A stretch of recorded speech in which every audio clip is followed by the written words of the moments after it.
cylinder flat 4 Subaru engine, naturally aspirated, about 200 horsepower, 200 foot-pounds of torque, and already the back end stepping out there. That's hilarious. Thanks to those Prius tires. What a fun car. I mean, I wasn't even pushing it on that corner. You can already feel the back end sliding around a little bit.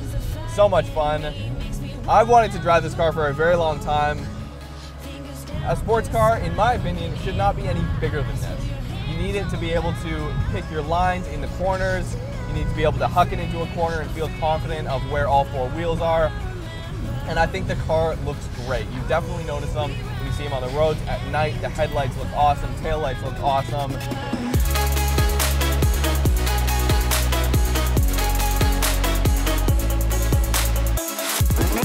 It's actually amazing how easy the back end of this car steps out. I know people, I mean, like Jeremy Clarkson and everybody has said that it's super easy to drift and get the back sideways and everything. I did not think it was going to be that easy. That's pretty insane. It's got 215s in the back, 215s in the front, square stance, right? So when you do get that front end grip, you don't necessarily have any rear end grip, which is totally fine. It makes it a blast to drive. And revving.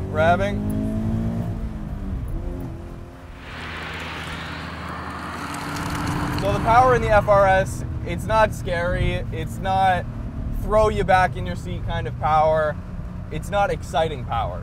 And that is something that's basically the one and only complaint that you hear consistently about this car is, hey, you know, they need to come out with an STI version, they need to come out with something with that punch of torque, something like a turbo would give you in a car like this, right? Why don't they stick the new WRX engine in this or whatever it may be?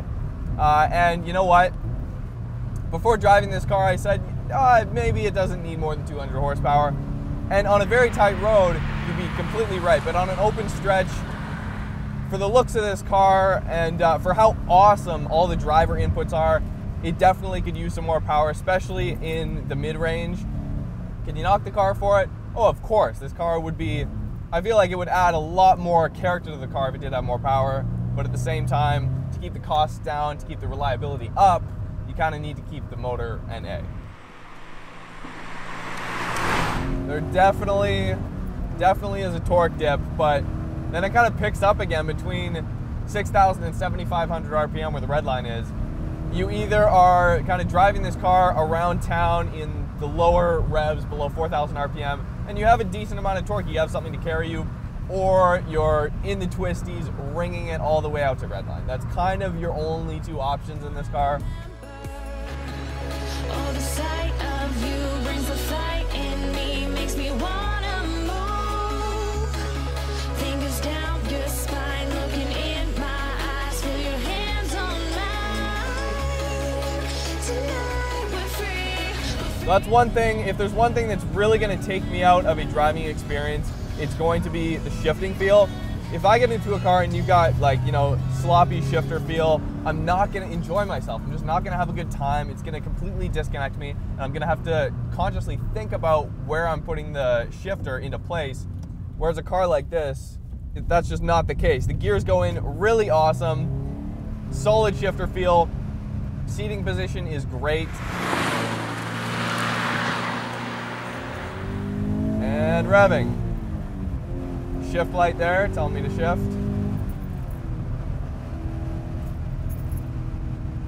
I mean, you can complain about the power. It's not a slow car.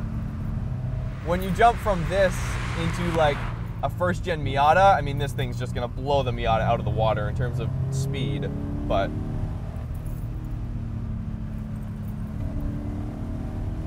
honestly, the FRS is exactly what I thought this car was gonna be. And that's perfect, because I had very high hopes for this car. Brake feels very tight, really good. Obviously, this car with 200 horsepower does not require the meatiest of brakes, but very adequate for what they're being used for. So you know what, the car actually sounds pretty good. This thing's bone stock, by the way. This car is bone stock, which is how I wanted to drive the FRS first time around.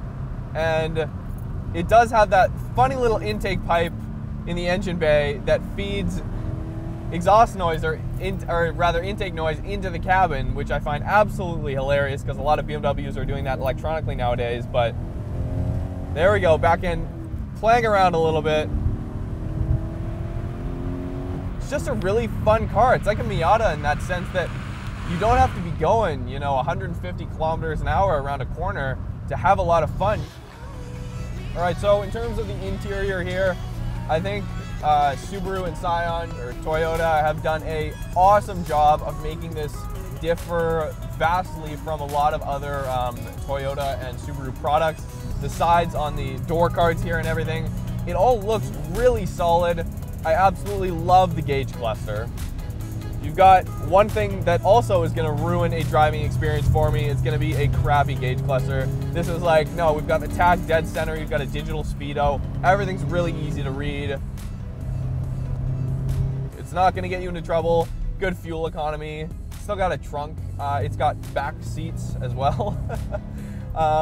And it looks awesome. This car looks really good. You can just jump in and have at her and just drive really hard, which is really awesome. I feel like that's what this car is for, Even if it's your daily, if it's not your daily, whatever, if it's your weekend car, you should just be able to get in your garage, start it up, and just drive hard right off the bat. No worries in the world or anything like that. No learning curve. You should just be able to get up and go, which is exactly what this car is going to do. Anyways, you guys, hopefully you enjoyed this video. I've been super excited to drive this car. I'm so glad I finally got the chance to drive one. Hopefully in the future we'll have like some crazy modified one. Yeah, go like us on Facebook, follow us on Instagram, subscribe if you haven't already. We have a podcast every single Wednesday on iTunes as well. Give that like a rating or review or whatever you do on iTunes. And yeah, we'll see you guys next time.